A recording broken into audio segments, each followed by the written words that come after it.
When Daniel Harrington arrived home that night, he expected to find the usual: screams echoing through the hallways, toys flying down the stairs, doors slamming, and some employee quitting with tears in their eyes. Instead, he heard something he hadn't heard in a long time in his own mansion. An eerie, almost sacred silence emanated from the dining room. His heart raced. He walked down the marble hallway, already imagining the worst. When he crossed the threshold, he stopped as if he'd been electrocuted. The triplets, Emma, Chloe, and Maya, the 6-year-olds, were sitting at the table, side by side, their hands resting neatly in their laps. In front of them, plates were set, glasses without spills, and cutlery was neatly aligned. And right there, standing at the head of the table, a young woman, with her hair tied in a simple bun, wearing a white blouse and dark jeans, finished pouring the juice as if it were the most normal thing in the world. "Okay, girls," she said in soft English with a slight foreign accent. "Today we'll try to stay in our chairs for 5 minutes without getting up, okay?" The 3 of them looked at her. They didn't mock her, didn't throw food, didn't run away. They just nodded, suspiciously, but quietly. Daniel felt his throat tighten. In 2 years, that scene had never happened. And the girl hadn't even been there for a week. This story will surprise you, so be sure to subscribe to the channel and let us know in the comments where you're watching from. Her name was Sofia Alves, 23 years old. The new au pair, the only one who didn't run away in the first few days. But to understand how an unknown foreigner managed to achieve what nearly 20 experienced nannies, they failed to do it, so we need to go back in time a little. Go back to the day the Harrington family's dossier fell into her hands, thousands of miles away. Daniel Harrington, 45, was the kind of man who appeared on the covers of business magazines. Founder of a financial technology giant in New York, a billionaire who created an empire from scratch, accustomed to controlling markets, teams, and decisions involving millions in minutes. His wife, Olivia Harrington, 42 years old, was a brilliant lawyer in the area of mergers and acquisitions, a partner in one of the largest firms in the country. She lived in meetings, traveling, and having dinners with clients. In any event photo, the two seemed like the perfect couple: elegant, powerful, untouchable. But behind the glass walls of Triplets, Luxuoso, no Upper East Side, but the reality was different. 3 6-year-old girls, intelligent, charismatic, and completely out of control. Emma, the leader, with an analytical and cold gaze too good for her age. Chloe, the whirlwind, knocking everything down when she got frustrated. And Maya, the silent one, who seemed to live half the time in her own world and the other half testing limits with a frightening calm. In less than a year, 17 nannies, they had already been there. Some were highly trained in child psychology, others came from the best agencies in London and New York. None lasted more than 2 months. Many, only a few days. The routine was always the same. They arrived smiling, they left crying. The triplets sabotaged everything, hiding keys, locking doors, changing tablet passwords, putting toys on the stairs, spreading glitter and paint around the house, screaming for hours. The silent message was clear: if you've come to stay, we'll prove that everyone eventually leaves. And, up to that point, they were right. Across the ocean, in a mid-sized town in the Portuguese countryside, Sofia stared at her laptop screen with the feeling that her entire life had shrunk. She had grown up helping her mother in a small pastry shop, studied languages diligently, dreamed of traveling, working with children in other countries, building something that was solely her own. But the reality was harsh: an absent father, mounting bills. A constant feeling of being trapped in a place that no longer accommodated who she was becoming. The idea of buying au pair in the United States, it came about almost as a cry for help.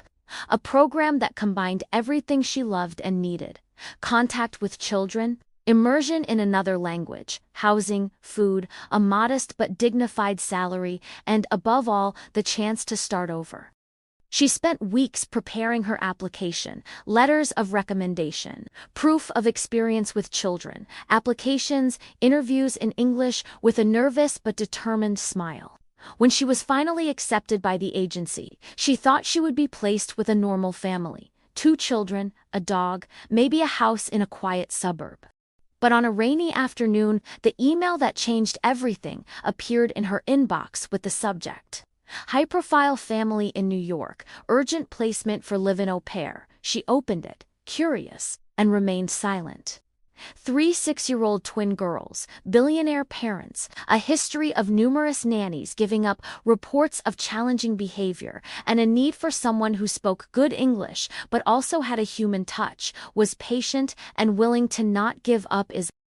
The agency coordinator, in a call in English, was direct. Sophia, this family is complicated. The other girls refused as soon as they saw the history.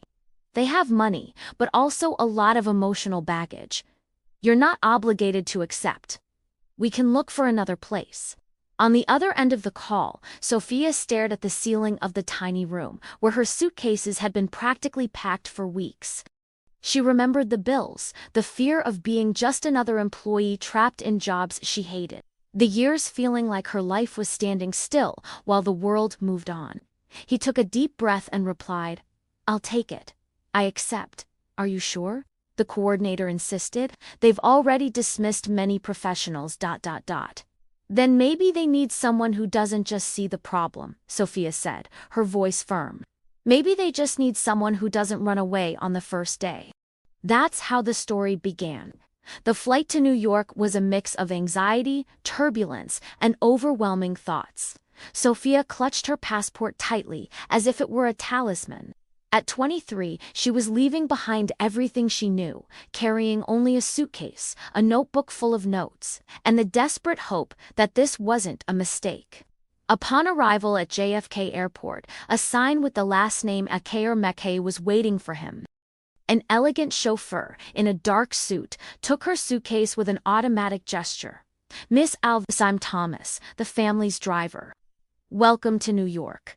During the drive, Sophia watched the skyscrapers rising outside the car window as if she were in a movie. But the closer the car got to the Upper East Side, the more a weight settled in her chest. She knew that behind all that wealth there was something that money hadn't been able to solve. When the car pulled up in front of the glass and steel building with its doorman, concierge, and private security, Sophia felt her hands sweat. The private elevator ascended directly to the Harringtons' duplex. The doors opened onto an impeccable hall, light marble floors, expensive paintings on the walls, and a tense silence in the air. The person who received it was Mr. Thomas Whitfield, the manager of the house, an elegant gentleman with gray hair. "Miss Sophia, it's a pleasure." They are hopeful, but nervous. And the girls, well, the girls too. Before she could ask what he meant by also, Olivia Harrington appeared at the top of the stairs, her blazer still draped over her shoulders, her cell phone in hand and dark circles under her eyes that concealer couldn't hide. "Sophia, welcome." "I'm Olivia," she said in a polite but tired voice. "Thank you for agreeing to come so quickly." Immediately afterwards, Daniel appeared behind her. His dress shirt rolled up, the expression of a man accustomed to negotiating millions, but completely lost inside his own home. "Hope you're not afraid of chaos," he murmured, half jokingly, half warningly. Sophia smiled, even though her stomach was churning. "I've worked with kids my whole life. Chaos I can handle," respondeu. The problem wasn't the chaos. The problem was the pain behind it. While Olivia was showing Sophia her future room with a view of the city, and explaining the triplets' schedules, routine, school, allergies, and preferences, a sound echoed down the hallway, running footsteps, strange laughter, a thud of something falling. "They heard you arrived," Olivia sighed, closing her eyes for a second. "And they don't like new people." Sophia swallowed hard.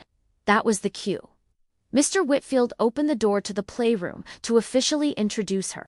What she saw there didn't look like a rich kid's bedroom. It looked like a war zone, cushions on the floor, decapitated dolls, crayons scattered about, a stuffed unicorn missing an eye, walls scribbled with glitter and pens. In the midst of the chaos, the triplets were forming. Emma, the commander, arms crossed, hard look. Chloe, with an almost mischievous smile, holding a roll of adhesive tape and a pot of pink paint. Maya, half hidden behind a sheet tent, observing everything with huge, attentive eyes. They already knew another babysitter, another person who would promise to stay and then disappear after the first week. Sophia took a deep breath, stepped into the room, felt the weight of that triple gaze assessing her every move, and thought, they don't need me to prove I'm strong. They need me to prove I won't run away. She smiled, not that professional smile, but a simple, human smile. Hi girls, I'm Sophia. I've come from very far away. And, for now, she paused, looking into each of their eyes. I don't intend to leave. They didn't believe it. Not yet. But that was the first, almost invisible thread that would connect that newly arrived au pair to the wealthy family that no one could fix. And that's how it happened. The new au pair entered the house that had already evicted all the others. Without promising perfection, but bringing exactly what they needed most, someone willing to stay. Sophia's first dawn at the Harrington house began even before the sun touched the surrounding buildings. She woke to a muffled noise in the hallway, light footsteps, followed by a suppressed laugh. Typical of a child trying to hide mischief. She lay there for a few seconds, listening, feeling her heart pounding. Torn between the fear of being just another failure and the curiosity to know how that day would shape her future. She got up slowly, stepping onto the cold floor of her room, and looked at herself in the mirror. Repeating in low Portuguese that she was there for a reason, not just out of financial necessity, but because she felt that those girls needed someone who knew how to stay even when everything screamed for her to leave. When she opened the bedroom door, the enemy territory atmosphere was quite clear. A row of dolls was perfectly aligned in front of the door, like a silent guard watching her every move. At the end of the hallway, Emma watched with her arms crossed, feigning distraction, while Chloe said, unable to contain her anxiety, bit her lip to keep from laughing. Maya, half hidden behind the wall, only showed half her face. Her enormous eyes trying to understand this new adult who dared to occupy a room on that floor. Sophia took a deep breath, took 2 steps outside, almost tripped over the dolls. But instead of complaining, she bent down and carefully adjusted one of them, as if she had understood the message and still accepted the welcoming ceremony. Good morning, Emma. Good morning, Chloe. Good morning, Maya, she said, without exaggerating her childish voice. Just in a soft and respectful tone, like someone introducing themselves to important people. The girls exchanged quick glances, surprised that she already knew who was who, even though she had only seen the 3 of them together for a few minutes the previous day. Emma raised her chin slightly, as if recalculating her strategy. It wasn't often that a new adult called the 3 of them by their correct names right away. Downstairs, the house was in turmoil. Mr. Whitfield discreetly supervised to cleaning staff. A chef gave final instructions for the girls' breakfast before school, and the distant sound of notifications on Olivia's cell phone echoed as a constant reminder that here, time was money and nothing could be delayed. Daniel drank his coffee, standing up, leaning against the kitchen counter, his gaze lost on a report screen, but his mind focused on the fear of opening the door to the games room and finding the usual chaos. When he saw Sophia come down the stairs, adjusting her hair and smiling slightly, part of him wanted to warn her that there was still time to turn back. "Did you sleep well?" Daniel asked, trying to sound casual, but with curiosity seeping into his voice. "Yes, I slept, thank you," Sophia replied, feeling the weight of the silent evaluation. "And the girls? Alive and dangerous. As always," he murmured, almost laughing, but without any real humor. "The school bus arrives in 40 minutes. If you survive until then, that's already a good sign." Emma, Chloe, and Maya only came downstairs when the smell of blueberry pancakes wafted through the upstairs hallway. They came in a line like bored little queens, all in the same uniform, but each imprinting her own personality in the way she walked, held her backpack, and played with her hair. The moment they saw Sophia sitting at the table, something in their expressions changed as if her presence there was a personal affront. For a few seconds, no one spoke. The air seemed thicker, full of unspoken things, of silent tests about to begin. "Girls, this is Sophia," Olivia finally said, attempting a formal introduction while answering an urgent message on her cell phone. "She's from Portugal, and she'll be helping us with your routine." Emma looked directly at Sophia.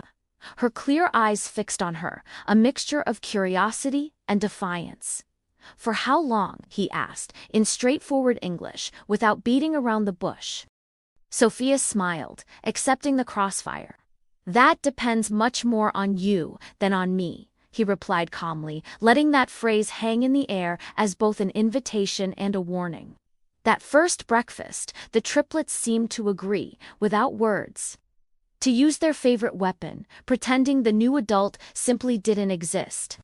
They sat, ate, provoked small disagreements among themselves just to observe their parents' reaction, and ignored each other with the efficiency of those who had already transformed the entire house into an emotional testing laboratory. Sophia didn't insist on forced conversations, didn't ask for hugs, nor did she try to please with empty compliments. She observed, listened, asked a thing here, another there, without invading their space, simply marking her presence as someone who wasn't available to be destroyed, but also wasn't going to retaliate with shouts or punishments. When the private elevator opened to take the girls to the building's lobby, Sophia followed them, holding backpacks and lunch. Emma pressed the button without asking for help. Chloe drummed her fingers on the handrail. Maya stood silently looking at her own sneakers.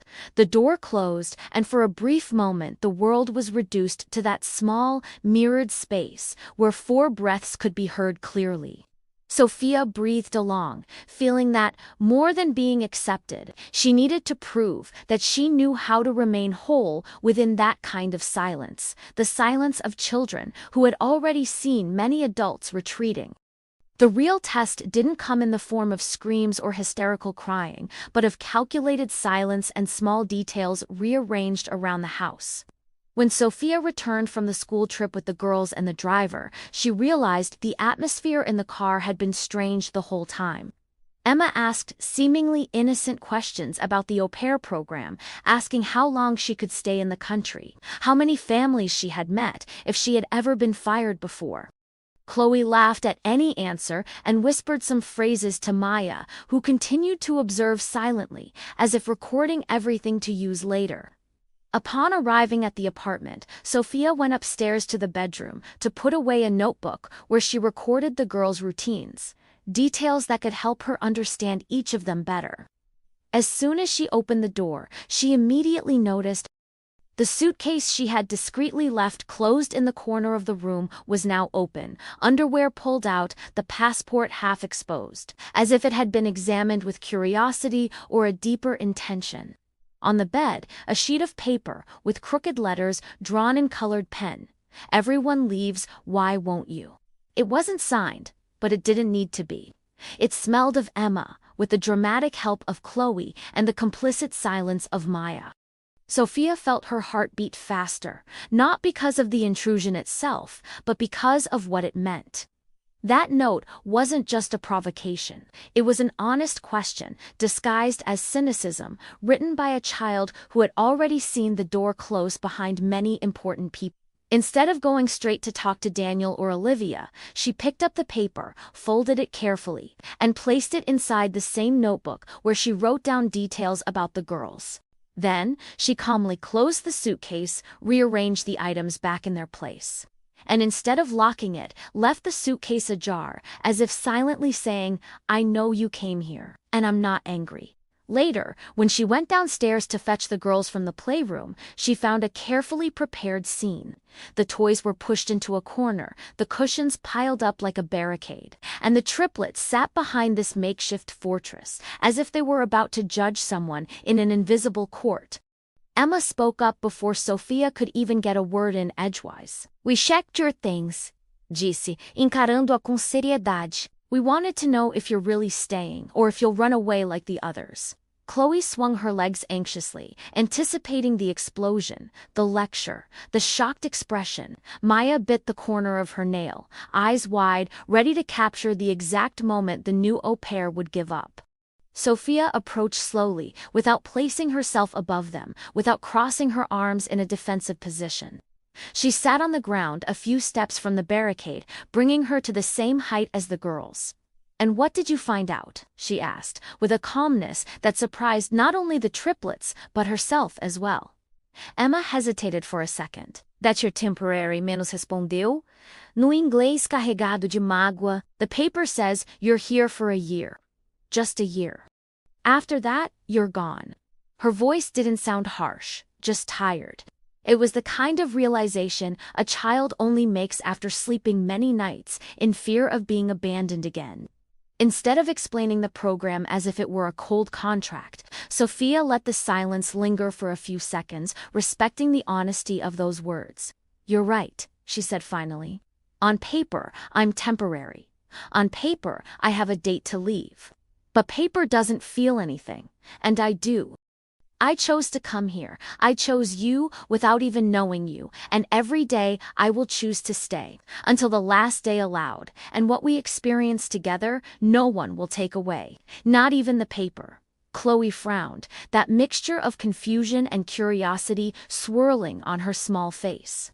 "So you're not mad we opened your bag?" she asked, almost disappointed that she hadn't caused a bigger scene. "I would be sad if you had done this just to humiliate me," Sophia replied. "But I think you did it because you're scared. And fear doesn't make me angry. It makes me want to stay closer to you longer."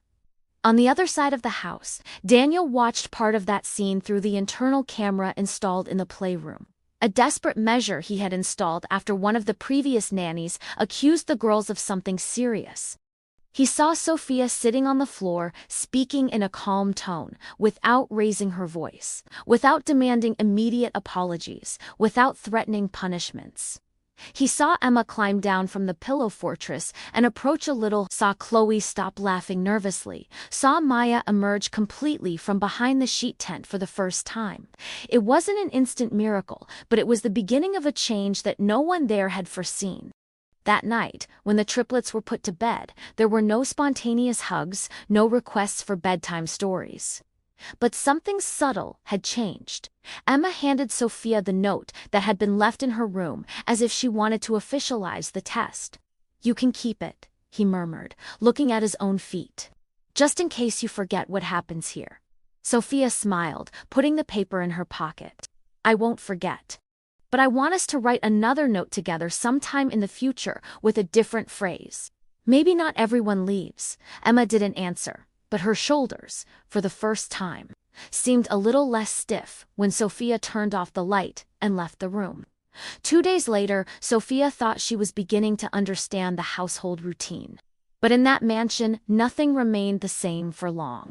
On a rainy Saturday morning, when the girls didn't have school and Olivia had left early for an emergency meeting, Daniel decided, for the first time in months, to pretend he could switch off from work for a few hours. He closed his laptop, put his phone in his pocket, and went down to the living room with the timid intention of approaching his daughters without disrupting the dynamic Sophia was beginning to build with them. He found the au pair on the living room floor, surrounded by colored pencils and blank sheets of paper. While Emma drew a huge house with tiny windows, Chloe painted a purple sky with red stars, and Maya drew only doors, many doors, one inside the other. "It feels like a therapy session, not a Saturday morning," Daniel commented, trying to sound lighthearted as he leaned against the doorframe. Sophia smiled, without interrupting what the girls were doing. "Sometimes it's the same thing," he replied, "only more colorful." He then realized that Sophia wasn't just distracting the triplets, she was observing, asking simple questions about the drawings, listening to fragmented answers that revealed much more than they seemed at first glance. When Sophia asked why Maya only drew doors, the girl shrugged, looking very serious for her age. "Because people live through doors menos murmurou, quase inaudível. If there are more doors, they have more ways to go, so we don't get surprised." That phrase hit Daniel like a blow. He had never heard his daughters speak like that. Perhaps they had never felt safe enough to expose that silent logic they carried within them. Sophia didn't dramatize, didn't make a speech about abandonment. She simply nodded, acknowledging the pain without trying to erase it. Then maybe we could also draw some doors that close from the inside, Sophia suggested, picking up another pencil. Doors where you choose who enters and who doesn't. Doors that protect, not just doors that let people leave. Maya looked at it for a moment, assessing it as if weighing each word. Then she added small locks to the doors of the new design. As if, for the first time, she were considering the idea that some space in the world could still be hers. The real tension of that day, however, would come later in the afternoon. When Olivia returned from the meeting visibly exhausted, she entered the house talking on the phone, discussing contract clauses with someone on the other end of the line, barely glancing around. The triplets, who until then had been relatively calm, seemed to stiffen at the sound of their mother's voice echoing down the hallway. Emma immediately dropped her board game, Chloe began tapping her foot impatiently, and Maya disappeared in a matter of seconds, slipping into the hallway and vanishing behind some random door. Sophia sensed the change in the air. The energy, which until then had been concentrated on games and drawings, had turned into a kind of tense electricity. Olivia ended the call, sighed deeply, and then saw the room in a relatively tidy state, something rearranged her daughters within reach of a hug. But instead of going to them, she stood still, as if the distance between the rug where the girls were and the marble floor where she stood was an abyss. "Hi girls, Gise, nunto gencio mas apressado. I brought you something from the office." She pulled 3 small boxes containing new, colorful, and expensive headphones from her bag, as if affection could be replaced by carefully chosen gifts. Chloe picked up her first one, excited for a moment, until she realized her mother was already looking back at her phone, replying to another message.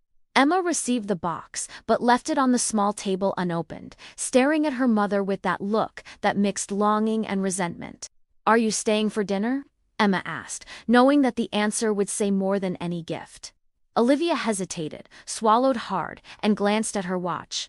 I have another meeting later," she replied, trying to soften the blow with a smile that didn't reach her eyes.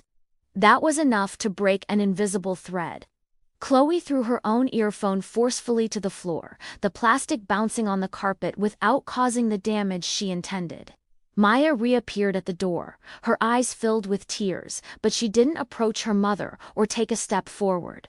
Emma simply stood up, opened her hand, let the small box fall onto the sofa, and went upstairs without saying a word. The atmosphere of rejection seemed so thick you could almost see it in the air. Olivia, unsure how to manage the impact, stepped back, murmured something about "we'll talk later," and disappeared down the hallway.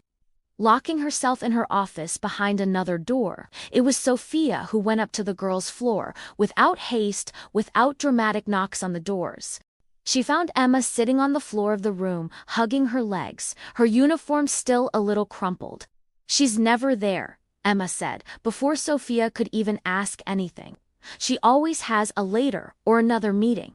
We're never at the meeting." Sophia sat down next to her, without leaning on her, respecting the space of that revolt. "I know it hurts," she replied, in soft Portuguese, mixed with English, "and I know that no words of mine can fix it. But I can stay here while it hurts." Emma didn't cry. At least, not at that moment. She stood there, quiet, letting Sophia share with her the heavy silence that expensive gifts couldn't buy. In the following days, the house seemed to oscillate between 2 states. The predictable chaos of children testing limits and small islands of peace that emerged whenever Sophia found a way to transform routine into bonding. One of these islands began in the kitchen. One morning when the chef was late because of a traffic problem, and Daniel was already preparing to call any delivery service that could solve his daughter's breakfast in 15 minutes. Before he could dial the number, he found Sophia with her hair haphazardly tied up, wearing an apron that was too big for her, cracking eggs into a bowl. "Do you know what you're doing?" he asked, half amused, half worried about the possibility of the fire alarm going off. I know enough not to let anyone go hungry, she replied, laughing, and if things go wrong, we'll call the city's food service, emergency services. Daniel noticed a simple, familiar smell that he hadn't smelled there in a long time, the smell of food cooked for people, not food made for an event. The triplets came downstairs, guided by that strange aroma. Emma went first, suspicious, trying to guess if it was part of some secret plan. Chloe ran straight to the counter, curious to see if she could touch the dough. Maya stayed near the door, ready to retreat at the slightest sign of tension. Today, we're trying something from my home, Sophia said in calm English. In Portugal, my mother used to make pancakes like this when I had a difficult test or a very important day. They reminded me that, even if everything went wrong out there, there was a place I could always return to. Chloe's eyes widened. So this is like lucky pancakes? Maybe? Sophia smiled.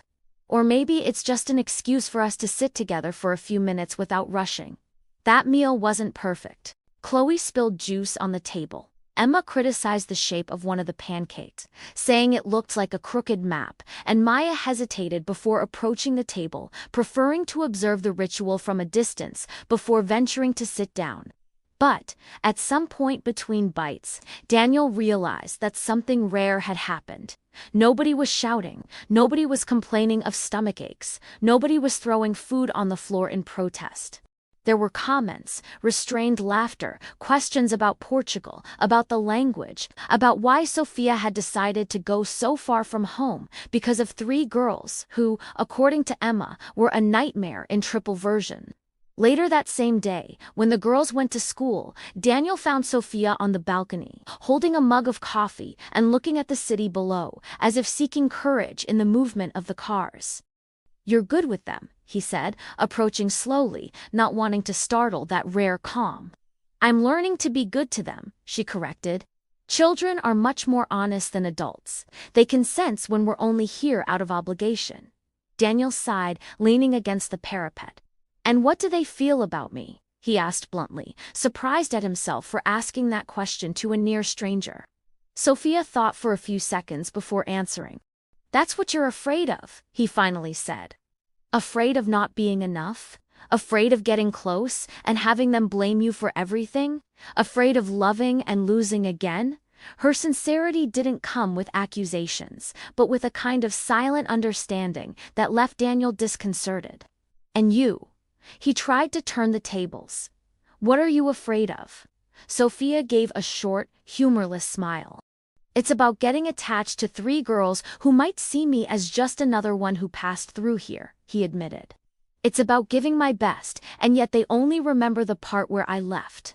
Not everything we experienced." It was strange, in Daniel's view, to hear a 23-year-old woman speak of attachment and abandonment with a maturity that he himself, at 45, couldn't achieve. That night, the triplets did something that took Sophia by surprise. When she went to say goodnight, she found the 3 of them in the same room, instead of separated as usual. Emma had taken the pillow to Chloe's bed, and Maya, huddled at the foot of the bed, was hugging a stuffed unicorn. "We're having a sleepover," Chloe explained excitedly, as if it were the most normal thing in the world. "We decided to share nightmares today, so they get confused." Sophia laughed, feeling her heart clench with tenderness. "May I wish you all a good night together, then?" he asked. Emma hesitated, but eventually nodded, a small surrender that was worth a great deal in that world of resistance.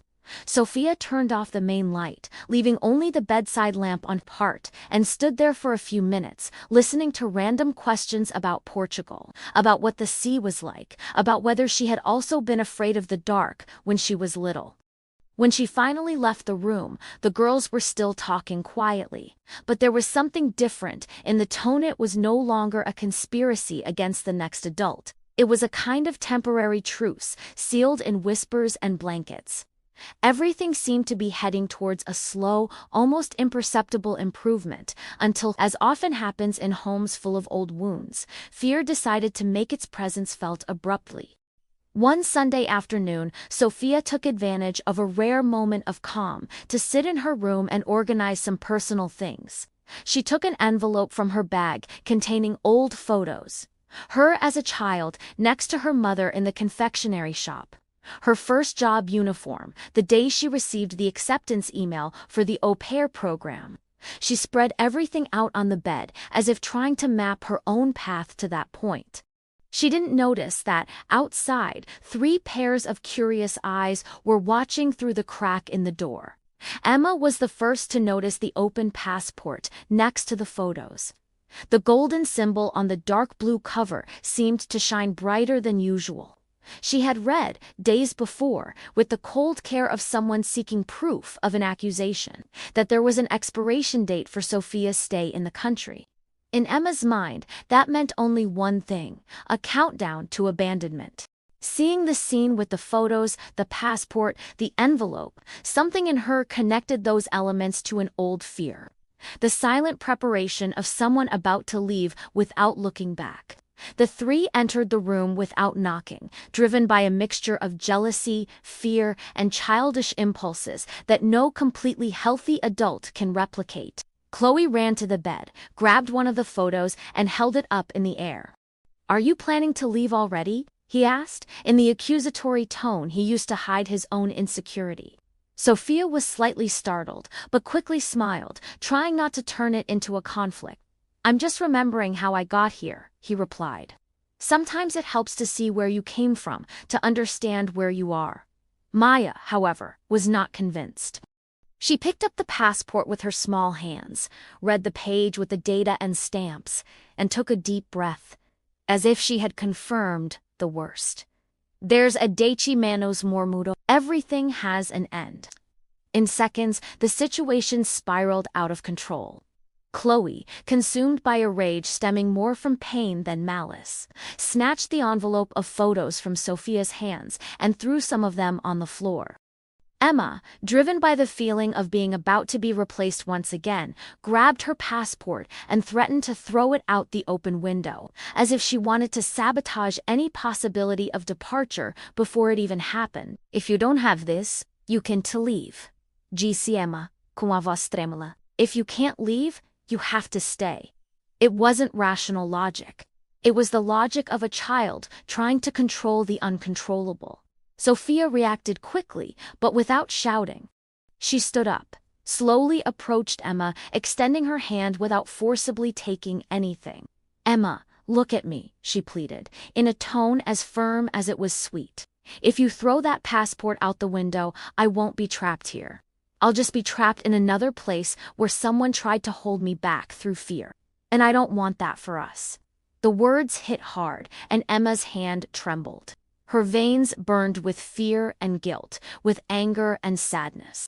"Everyone lives," repetiu, como se estivesse defendendo uma tese. "Mom lives for work. Nannies live because of us. You will leave because everyone does."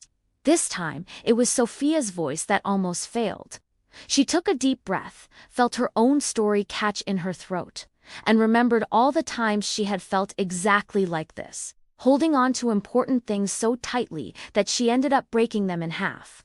"Yes, I'll have to leave someday," she admitted, without lying. "But between today and that day, I can choose how I live with you, and you can choose whether you cherish only the moment of departure or also all the days we spend together." Suddenly, Chloe could no longer maintain her bravery. She sat on the floor amidst the photos and began to cry an ugly, disorganized cry, like a child who doesn't know how to put fear into words. Maya, always so quiet, did something new. She put her passport back on the bed, arranging it as if she were returning a secret. "I don't want to lock you, Eddie," ella murmuró. "I just don't want to be the reason you go." Sophia's heart nearly overflowed. She knelt on the floor, getting down to the same height as the 3 of them, and began to gather the photos one by one, without complaining. "You're not the reason anyone leaves," she said, her voice choked with emotion but firm. "Adults have fears, flaws, bad choices. Sometimes they leave because they don't know how to deal with their own mess, not because you're too much." The triplets watched her. trying to decide whether or not to believe that speech, which no one had ever given with such clarity before. When they finished putting everything away, Sophia did something symbolic. She took one of the photos where she appeared alone at the airport with her suitcase in hand and gave it to Emma. "This is Sophia who came," she explained, scared, but determined. "I want you to have this photo to remember that I chose to come. I wasn't pushed, I wasn't forced. I chose to." Then, she took another photo of a beach in Portugal and gave it to Chloe, as if she were sharing a piece of her own home. To Maya, she gave a photo of the notebook where she had written down the Harringtons' address the day she wrote New York as the final destination. "Now, you have parts of my story," he concluded. "That's also a way of staying." When Daniel entered the room hours later, discreetly summoned by Mr. Whitfield, who had noticed the commotion, he found a strangely peaceful scene. The triplets were lying on Sophia's bed, side by side, asking questions about the photos. While the au pair recounted stories of her mother's bakery, the smell of bread early in the morning, and the biting cold of the first winter she faced alone. The passport was there, intact, near the pillow, not as a threat, but as a symbol of the truth.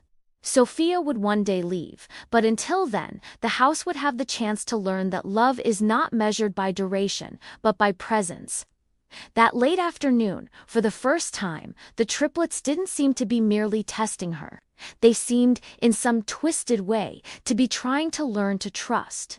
And, without realizing it, as they fell asleep in the au pair's room, with the photos scattered among pillows and blankets, those 3 6-year-old girls began to do something that no one there imagined possible so early. They began to let a foreigner enter through doors that, until then, had only served to watch people leave. In the end, the story of Sophia and the Harrington triplets reminds us that no one is born difficult. People simply learn to defend themselves against what has hurt them the most. Emma, Chloe, and Maya weren't problem children. They were girls who experienced abandonment at the worst possible time and spent years believing that affection is always on the verge of leaving. Every outburst, every act of sabotage, every silent test was, in fact, a poorly translated cry for help. "Prove to me that I can trust you," Sophia, for her part, came from afar, without promising miracles. She brought something much rarer: presence, the courage to stay when everything said it was easier to give up. The understanding that true bonds are not built solely on authority, but on humanity sitting on the floor beside those who are hurting, offering comfort without pressuring, listening more than responding. She teaches us that you don't need to be perfect to transform a life. You just need to be consistent, sincere, and patient where everyone else has been hasty. Daniel and Olivia represent another profound lesson. Parental love is not enough if it is not accompanied by emotional availability. Career, success, and stability do not replace presence, eye contact, and genuine listening. Motherhood and fatherhood do not demand perfection. They demand commitment, even if small, even if imperfect, even if late. The greatest healing those girls found did not come from luxuries, but from the first adult who had the courage to see their pain without running away. And finally, the Harrington house shows us that family is not formed solely by blood ties, but through the bonds we choose to build daily. Sometimes, the outsider is exactly the missing piece to teach us what comfort, respect, and emotional security truly mean. The girls taught Sophia to be strong without hardening. Sophia taught the girls to trust without losing themselves. Together, they proved that, it's not the amount of time that defines a bond, it's the quality of the days spent within it. The great lesson of this story is simple and profound. True affection doesn't heal by removing the pain, but by walking with it until it knows how to rest. And when someone decides to stay out of obligation, not out of contract, but out of choice, the most wounded love learns slowly to open the door, not to see someone leave, but to let someone in.